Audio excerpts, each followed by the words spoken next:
Hello, my friends, and welcome back. Thank you very much for being with me again today. How can you figure out if someone's story or a piece of information is true? First, have you been there to witness it? No, you haven't. But you still have your personal experience and your brain, your reason, your logic. That is, you might not have been to the location that this guy is telling you about, but your experience tells you that no, or your logic no. And I will explain, I will give you some personal examples so you understand better what I'm trying to say. But why did I start this video with this little explanation or attempt at an explanation? Is because I have here an article, actually I have two articles from the Ukrainians claiming that overnight they successfully destroyed some targets on a Russian airfield in Crimea. And since that's an information that I can't verify because I wasn't there, so I have to depend 100% on their statement. I can't say yes, I can't say no, I don't know. They say it. Besides, I don't really believe what people tell me first. Again, I use experience and knowledge, even if I wasn't over there. So in this case, they say that they hit those targets and they provide me with a photo. And I will share with you the photo of the alleged successful attack of the Russian airfield. Now, for instance, since I haven't been over there, I still have my knowledge, my experience, and I analyze the picture with my experience and knowledge, not information. I don't have the information of that particular event. So let's analyze this claim coming from the Ukrainians and the picture they provide and see if you have any doubts, because I have a lot of doubts that I'm very skeptical that that really happened. Not that I personally care, but I can't how should I put it? I can't agree with something that I'm not convinced. I say, no, I have doubts on that. So let's start with the article here coming from Ukrainska Pravda. And this is what they say. Ukraine's armed forces confirm successful strike on Saki airfield in Crimea. I will show you where that airfield is located on the map. But in the meantime, they say photo. So they provide a photo. I've never been to Saki airfield, but if they tell me that this is a valid photo of that particular strike, where they say they struck, I don't believe it. I give you a half of a second to figure it out. Why I would doubt that. Are you done? All right. Now let's analyze the picture. Do you see that green stuff over there? I'm pretty sure you see it. Now those are leaves in the trees.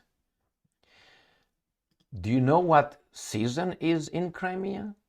It's not summer. Yes, it's still winter.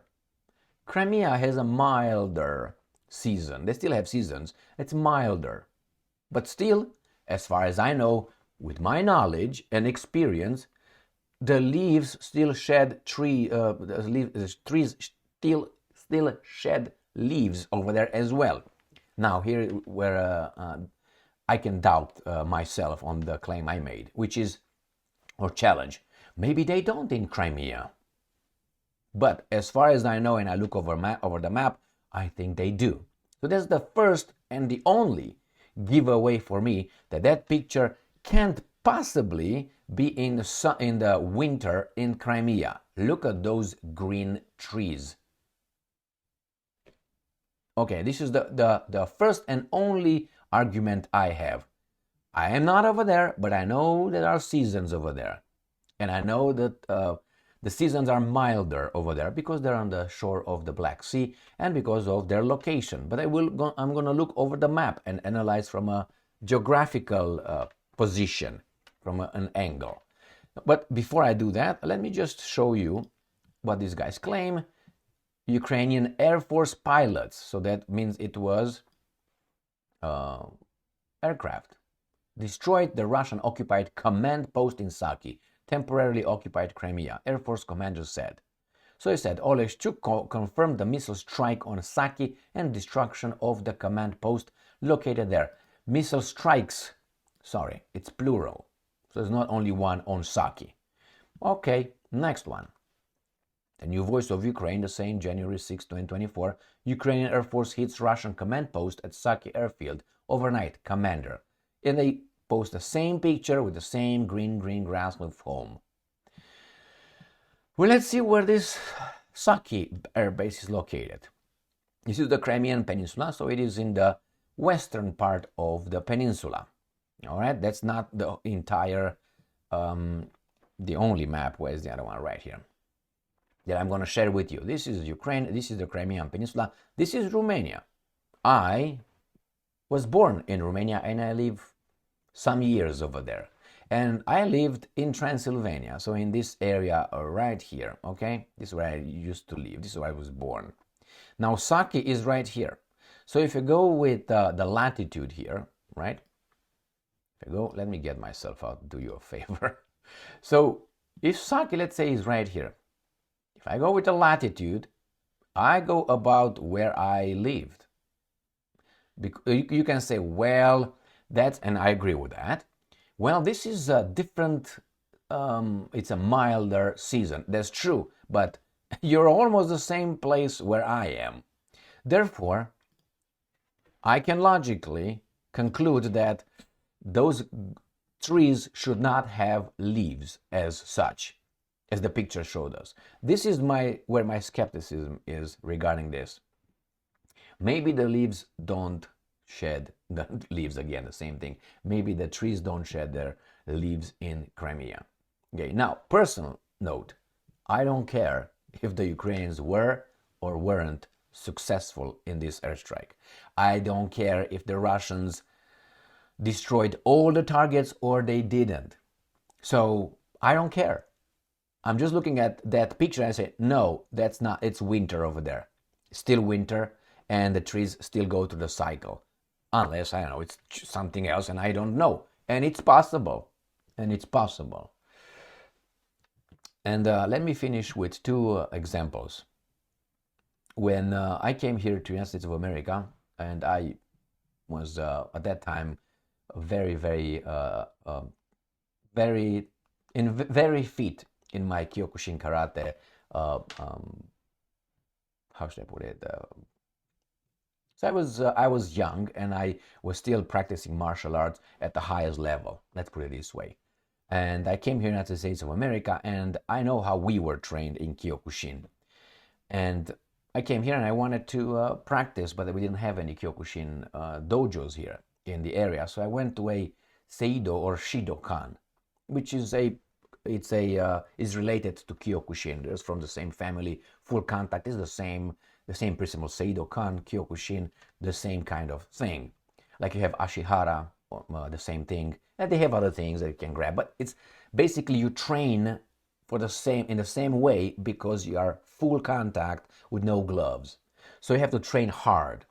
So I went here and I went to a dojo and I want to train, continue to fight and so on. So these guys were not training like that. They were pussies. I'm telling you straight. So I went to the main office, the headquarters of United States headquarters of that particular Seidokan, where it was the, 1,000 Dan black belt over there.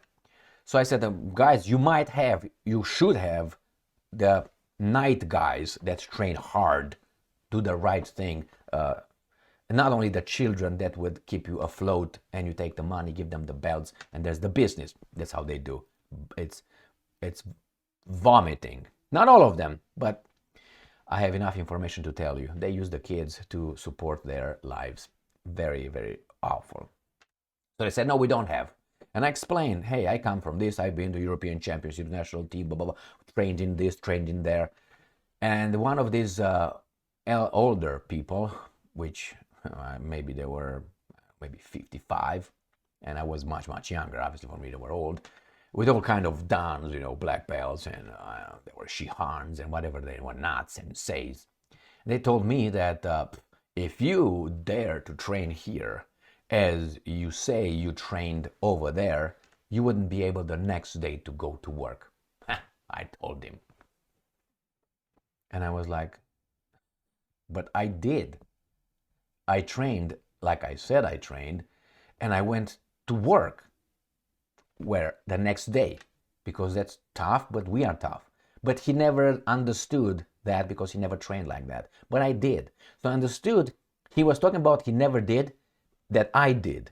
So again, this is through direct experience. I understood who this guy was. And the other one saying, yeah. Okay, I understood. That's the first one. That's through direct experience. The other one is by logic, how you know information. You know when it was this garbage here and it's going to come again, the pandemic? All right. Do you know they told us to wear those masks? Okay. Now, I'm not a scientist, but I'm not an idiot. When you put that mask on and you breathe, where's the air coming from? Through the mask or sometimes from outside? I wear a mask. I trained with masks. Why? To increase the lung, not capacity, but strength, the diaphragm. So you don't go in the mountains, you use a mask and you train with a mask. You try it. Like you play soccer with a mask and see, why? You deprive yourself of oxygen. That means you need more. Anyway, that's a technique that we did. So when you train or when you wear a mask, it comes through it and through the sides. We were told that the droplets, the COVID, the blah, blah, blah, are microscopic. You know what? Microscopic, you can't see them like this. But they told us that they don't go through the fiber of the masks, that I can bring air through and out and around. The logic told me that that's bullshit. If that's microscopic and I inhale air, somehow that piece of cloth will not block those microscopic, that we don't see them, droplets. Got that?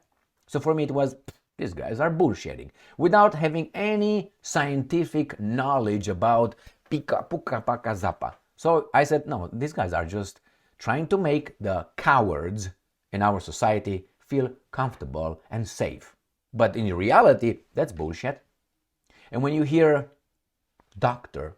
Fauci and others telling you, no, they work, you understand through direct experience and logic that these guys are lying. So here with the Ukrainians, my perception and my knowledge about seasons and geography tells me that I should be very skeptical to accept that picture as the reality. Being, yeah, that's the picture of that particular airfield that was smacked. Not impossible, but I'm not convinced. Thank you very much for being with me again today.